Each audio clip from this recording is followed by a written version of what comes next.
সাবেক আইনমন্ত্রী আনিসুল হক ও সালমান এফ রহমানের 10 দিনের রিমান্ড মঞ্জুর করেছে আদালত। বুধবার সন্ধ্যায় ঢাকার সিএমএম আদালতে বিচারক মামুনুর রশিদ রিমান্ড মঞ্জুর করেন। এর আগে সন্ধ্যা 6টা 20 মিনিটে কড়া নিরাপত্তার মধ্য দিয়ে তাদের আদালতে আনা হয়। এ সময় সালমান এফ রহমান ও আনিসুল হককে বুলেট প্রুফ জ্যাকেট ও হেলমেট পরানো হয়েছিল। এদিকে আগে থেকে আদালতে অবস্থান নিয়েছিল শিক্ষার্থী ও আইনজীবীরা। আনিসুল হক ও সালমান এফ রহমানের উদ্দেশ্যে ডিম ছুঁড়ে মারতে দেখা যায় তাদের।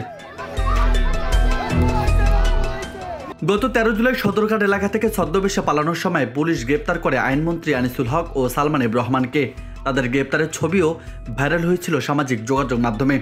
ছদ্মবেশের জন্য সফেদ দৃশ্য ছেড়ে দাড়িগোঁফ কেটে ফেলেছিল সালমান এফ রহমান, তবে শেষ রক্ষা হয়নি। রাজু আহমেদ, বার্তা 24।